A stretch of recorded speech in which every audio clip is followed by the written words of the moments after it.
Bueno, y el Congreso Nacional aprobó y despachó a ley el proyecto que incrementa la asignación económica a los soldados conscriptos que cumplen con el servicio militar. La iniciativa permitirá aumentar en 50% los sueldos de los conscriptos en 2025 y en un 75% desde 2026 en adelante. Para conversar más sobre este y otros temas, tomamos contacto de inmediato con el subsecretario de las Fuerzas Armadas, Galo Eisenstein. ¿Cómo está, subsecretario? Muy buenos días. ¿Qué tal, subsecretario? Buen día. Hola, muy buenos días, Agustina y Davor. Muchas gracias por Canal 24 Horas por esta entrevista. Bueno, ¿cuáles son las proyecciones que se puede hacer desde el Ministerio de Defensa en torno a esta noticia? Aumento de sueldo siempre es buena noticia. ¿Bastará con el incentivo del dinero para motivar a los jóvenes chilenos para que ingresen al servicio militar? Hace 7 años que no se completa el contingente requerido. Sí. Bueno, en primer lugar, quiero apuntar de que esta es una gran noticia para Chile. Esta asignación, como usted dice, de 50% y 75%. De un hecho histórico, es el mayor programa de mejora que ha tenido este servicio militar en por lo menos hace 10 años. Y efectivamente un logro histórico, además porque esto fue aprobado de manera transversal y unánime, ¿tá? Por la Cámara de Diputados, por el Senado, por la Comisión de Defensa de la Cámara, por la Comisión de Defensa del Senado, por la Comisión de Hacienda. O sea, es un hecho bastante inusual, ¿no es cierto? Y por lo tanto estamos festejando ese gran hecho.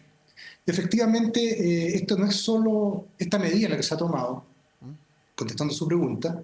Hay un conjunto de medidas que se tomaron justamente para fortalecer y hacer más atractivo el servicio militar. Hoy día los jóvenes que cumplen 18 años, y esto no es solamente en Chile, sino que en todo el mundo, tienen muchas otras posibilidades, otro tipo de actividades, pueden estudiar, pueden trabajar, y se han abierto muchos canales en que los jóvenes pueden expresarse y pueden desarrollar su vida. Y eso efectivamente compite con el servicio militar. Sin embargo, las medidas que hemos tomado, que no es solamente este aumento de la asignación, por ejemplo, respecto a seguridad, se ha destinado una cantidad importante en salud, por ejemplo, 450 millones para exámenes preventivos que antes no se realizaban, un examen especial de hipovaria, 100 millones de pesos adicionales, para los conscriptos que trabajan en altura, sobre todo en el norte. Además, una asignación, un presupuesto de 460 millones para facilitar y aumentar los viajes que hacen los conscriptos que viven en zonas alejadas, visitar a su familia. Y un tema muy importante, por ejemplo, se hizo un convenio con los CFT estatales para que los conscriptos que lo deseen puedan seguir estudiando en los CFT con la posibilidad de reconocer ramos y por lo tanto de acortar su carrera.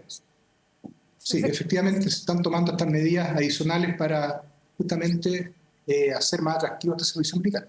Subsecretario, y en ese sentido, ¿por qué no es atractivo el servicio militar? ¿Por qué en los últimos 10 años ya hemos dejado de esperar tanto tiempo para que la tendencia sea negativa, por más de que los números durante los últimos años han sido un poquito superior, pero sigue siendo la tendencia baja en comparación a si nos vamos a una década más atrás, por ejemplo? Sí, bueno, en realidad, efectivamente, como usted dice, hay una tendencia, se quebró esa tendencia. Cuando llegamos al año 22, fue el momento más bajo de la cantidad de conscriptos. Y hoy día hemos duplicado esa cantidad, por lo tanto, no es un poquitito más. Se ha duplicado la cantidad que existía el año 22 y con las medidas que estamos tomando esperamos seguir aumentando, porque efectivamente Chile necesita aumentar su cantidad de conscriptos. Además que es la fuente para otro tipo de actividades, por ejemplo, los soldados de tropa profesional o que ingresan posteriormente a la Carabineros y a la PDI. Por lo tanto, es una fuente, una cantera para muchos otros tipos de profesión dentro del ámbito de la defensa y la seguridad interior. Ya, y si esa cantera, subsecretario, no da abasto, porque hoy día los requerimientos son múltiples, vemos que todos o muchos alcaldes piden militares en las calles, vemos el estado de excepción que está en la macrozona sur, en gran parte del Biobío, en la Araucanía, también en el norte de Chile, y al parecer no da abasto el ejército. Hoy día está en carpeta reponer la obligatoriedad del servicio militar. Hoy día es obligatorio, pero se llena con cupos voluntarios. Pero ser más duro con la palabra obligatorio, ¿está en sus carpetas ahí en el escritorio o no? Mira, nosotros hemos privilegiado la voluntariedad, efectivamente. Y existe la vocación de muchos jóvenes por hacer el servicio militar. Pero cada vez menos. ¿Cómo? Pero cada vez menos, pues lo vemos en las cifras. No es cada vez menos. Como le digo, hemos duplicado la cantidad de conscriptos desde el año 22 al día de hoy. Sí, efectivamente hubo una baja, una tendencia a la baja, que no es solamente en Chile, sino que en todo el mundo, pero con las medidas que hemos tomado, efectivamente se ha ido recuperando. Hemos tomado un montón de medidas y por supuesto que están dando resultados. Ya, o sea, la obligatoriedad no está como en el corto plazo reponerla de salir a buscar jóvenes chilenos para enrolarse en la fila del ejército y para llenar los cupos. Se necesitan, lo decía el general Iturriaga, 12.500 soldados conscriptos, por lo menos el número que tengo yo. Bueno, yo no puedo dar los datos, esos datos son reservados, la verdad, pero efectivamente faltan conscriptos y las medidas que estamos tomando han dado resultados, entonces no entiendo cuál es el tema. La magia no existe, no se puede... El punto no lo hago yo, subsecretario, lo hizo el general Iturriaga en el Congreso.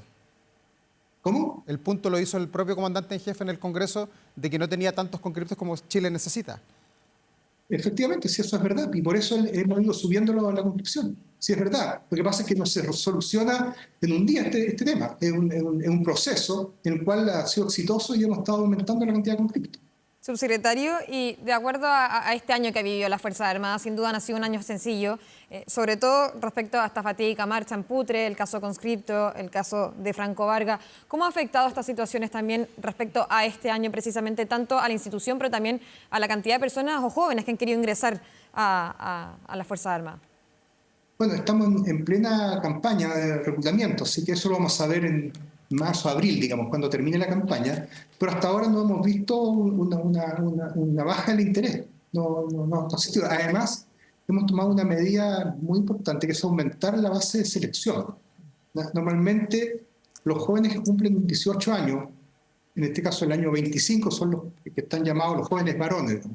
Están llamados en el servicio militar. Entre paréntesis, en las mujeres no es obligatorio, y esa conscripción de mujeres ha ido aumentando a lo largo del tiempo. Eso es otro dato bastante interesante. Pero como le decía, hemos aumentado la base de conscripción. El llamado, cuando llegamos acá, el llamado era el 80% de los jóvenes los jóvenes varones que cumplían 18 años. Hoy día hemos aumentado ese porcentaje al 95%, que es un llamado aleatorio, y por lo tanto hay más, una cantidad mayor de base para la cual se puede elegir la posibilidad de hacer el servicio. Subsecretario, pero indudablemente a partir del caso de Franco Vargas, que murió ahí en Putre, en algo que está investigando la justicia, obviamente hay una crisis de confianza hacia el servicio militar y al Estado de Chile custodiando a los jóvenes chilenos. Hoy día, a partir de ese caso, hubo cambios en el servicio militar. Hoy día, usted como subsecretario le puede entregar la garantía a una familia chilena que le dé permiso a su hijo para que dé el servicio militar o que decida hacerlo, que no le va a pasar nada, que los protocolos se van a cumplir. Y efectivamente se ha discutido esto con el ejército en particular y también con la otra rama. Se han tomado una serie de medidas que tienen que ver efectivamente con la formación de los conscriptos, pero también con la formación de los instructores de los conscriptos. De modo que eso, que es un hecho puntual que pasó en Putre, lamentable, y efectivamente fue un hecho que no debió haber ocurrido, fueron errores garrafales que se cometieron ahí, pero se han tomado las medidas para que eso no vuelva a ocurrir, efectivamente. Ahora, de todas maneras hay que considerar que el servicio militar y la vida militar es una vida que requiere entrenamiento, que son duros, porque efectivamente en eso consiste el ser militar. Pero estos son ejercicios y entrenamientos que deben ser totalmente controlados, ¿ya? Y así es como se está haciendo hoy día. Subsecretario, yo le quería preguntar por qué el tema de defensa, me sé que usted se maneja más por o representa la cartera de las Fuerzas Armadas, pero obviamente ha sido muy llamativo en cuanto, de nuevo, a la salida de alcaldes que piden más militares en las calles, que piden que apoyen el trabajo de las policías. Yo sé que si le pregunto, usted me va a decir no, infraestructura crítica, y probablemente va a descartar la idea como la ha descartado el gobierno, pero usted con el conocimiento que tiene de las Fuerzas Armadas, por ejemplo, con la manera que tienen en realizar los diferentes protocolos, las diferentes estrategias, ¿usted no creería que el apoyo o la ayuda que podrían ofrecer las Fuerzas Armadas sería necesaria o importante? Por ejemplo, cuando hablamos de bandas organizadas internacionalmente que tienen uso de violencia a nivel de armas, a nivel de control, a nivel también de cómo se están organizando, no solamente en nuestro país, sino con más allá de la frontera. ¿La ayuda de las Fuerzas Armadas podría ser considerada en ese sentido? Bueno, en primer lugar quiero aclarar una cosa. Efectivamente se ha puesto en la palestra la participación de las Fuerzas Armadas en la seguridad interior. Yo quiero decir que hay un trabajo permanente de trabajo de las Fuerzas Armadas en el orden interno. Por ejemplo, en el caso de la Dirección General de Movilización Nacional, junto con estar a cargo de la conscripción, ellos están a cargo del sistema de control de armas, ya que también es un tema tremendamente importante para la seguridad interior. y hay una gran cantidad de armas en posesión de civiles, armas que son legales, que están inscritas legalmente, pero que deben ser fiscalizadas. Y efectivamente esa labor de organizar esto junto con Carabineros lo hace la Dirección General de Municiones. Es un trabajo permanente. También en el caso de la Dirección General de Aeronáutica Civil, están a cargo de la seguridad de los aeropuertos y en general hay muchos tipos de aeropuertos, hay como más de 200 a lo largo de todo el país, están a cargo todos los días. En el caso de la Armada está la Policía Marítima, que está a cargo del control en los puertos, en los buques. Ellos son los que revisan los containers, que es lo que traen. Efectivamente también tiene que ver con el control del narcotráfico, en fin. O sea, hay un trabajo primero permanente. Además hay trabajos ocasionales como en los estados de excepción constitucional, donde el jefe de la defensa es un militar. En los casos de desastres naturales, terremotos, inundaciones, participan fuertemente las Fuerzas Armadas. Entonces las Fuerzas Armadas están comprometidas permanentemente también con temas de orden interior. Claro. Ahora, último, el gobierno tomó la decisión de incorporar también a las Fuerzas Armadas en el control de armas, de ir directamente a los usuarios de esta arma para ver si está el arma correctamente custodiada, si cumple las normas. También el caso del control de las armerías, los clubes de tiro, y eso se empezó a hacer hace un par de semanas atrás, efectivamente. Subsecretario, pero cuando hablamos, por ejemplo, de los gallegos que planificaban un atentado contra los tribunales en el norte del país, cuando hablamos que un brazo, por ejemplo, acá en la región metropolitana del Tren de Aragua, estaban atacando a pasos del Palacio de la Moneda, cuando hablamos de que son diferentes bandas con nivel internacional, ahí la estrategia de las Fuerzas Armadas no podría actuar en ese sentido, declararle de alguna manera la guerra a estas bandas criminales internacionales, ¿no es algo que también dependa de las Fuerzas Armadas? Bueno, la experiencia internacional dice exactamente lo contrario. Cada vez que las Fuerzas Armadas, el Ejército en particular, comienza a tener un contacto directo con este crimen organizado, es un desastre, digamos. Terminan siendo infiltradas, y eso ha pasado en todos los países en que esto se ha implantado. Así que no es una buena experiencia, pero por supuesto que pueden aportar, como yo le digo, con el control de las armas. Hay capacitaciones, por ejemplo, en los aeropuertos, de cómo detectar cuando se venden armas desarmadas dentro de los equipajes. En fin, hay un montón de tareas que pueden, por supuesto, realizar las Fuerzas Armadas. Pero la formación de las Fuerzas Armadas es muy distinto a Carabineros y la PDI. Aparece que fuera similar porque usan armas. Como usan armas, existe la tendencia a pensar de que por qué no se los pone a enfrentar al narcotráfico. Pero si tienen un plan de estrategia o también de tecnologías distintas que podrían aportar. No solamente tecnologías distintas, no solo armamentos distintos, son doctrinas distintas, objetivos distintos, formaciones distintas, y por lo tanto trasladar mecánicamente a militares a hacer orden interior es muy peligroso. Además requiere medios que debieran ser ocupados más bien para no desfinanciar las entidades que están justamente destinadas para eso, que es Carabineros y el PDI. Es decir, eso requeriría vehículos especiales, helicópteros, armamento especial, que debieran ser traspasados esos recursos a los que están encargados del orden interior.